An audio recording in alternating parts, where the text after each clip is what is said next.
Then we move on to forms of Projektunterrichts. You can connect a project to one subject or technical subject, or you can connect it to more subjects. Depending upon the Umfang, that is basically the boundary conditions, and the character, you can basically execute a project in different forms. One is called as Projektstunde.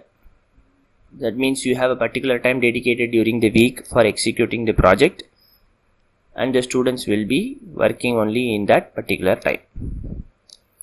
Then you have Projekttag. Instead of hours, you dedicate an entire day, and then you will plan the day up first, and then you execute the project. Then you have Projektwoche, where you are going to involve the entire school. There will be lot of projects to select from. You must be extremely prepared for doing this. It doesn't depend on class or age or the subject. This way, you can execute a project as a Projektstunde or a Projekttag or a Projektwoche. Next, we move on to the topic, what are all the materials and the prerequisites that are needed for executing a project. So the teachers, though they have a help function, they should know how the project should be executed and how it should be planned, etc.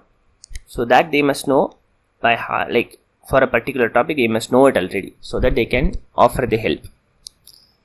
So they just act as project leads, and whenever the kids are lost, they come to the project lead and they give direction.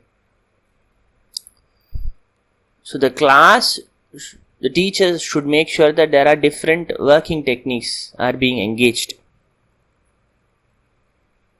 So when it's not done, then the teacher should interfere and then say, okay, break it into half or small parts, and then you do this, you do that. That way you can implement the different methods to learn.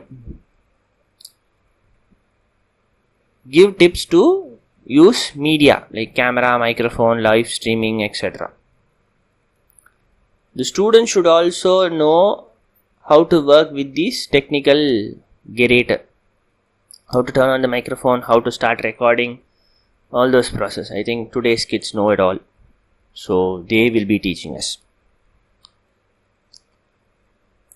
Next we come down to planning and execution. First up, you have a project Gespräch within the team. You talk about what the project is, how it should be executed, what are the targets, what are the materials needed, what are the Arbeitsmethode, Lerntechniken. This can be done by the students themselves, or this can be done by the teacher as a first project execution. You tell them that the project has got different phases. You have a Planungsphase, then you have Vorbereitungsphase, Erarbeitungsphase, Präsentationsphase and Evaluationsphase. Of all this, the Planungsphase is very, very important. Here you lay down what is all necessary for the project, the topic, either by teacher or the students, and then you basically start gathering ideas from the group, and then you start formulating the project goal. Once you have a plan, you are basically write it down and start executing them. So when you write down the plan, it must have the clear description of the project. It must have the organization or organigram, they call it. Who is the right person to contact for what is the cost, how are you getting the money, how much time, etc. Then your plan should have who is doing what. And finally, you are going to present the plan. At the same time, you are also going to say how and when, or who is going to present the results as well. So these are like important aspects of Planung and Durchführung. In the final slide, we have some of the Projektthemen. So Theateraufführung, theater play. You are going to make your own Brett und Kartenspiele. You are going to organize a website or print a newspaper. You are going to write a program for vocabulary training, songs, gathering or games gathering, document something, document a book.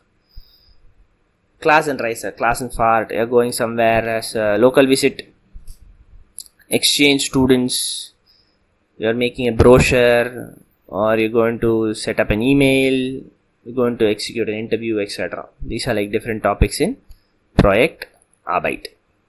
With that, the chapter comes to an end.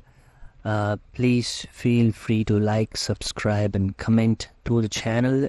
If you have any questions, then contact me via email or put down your comments and I'll be able to reply. Thank you.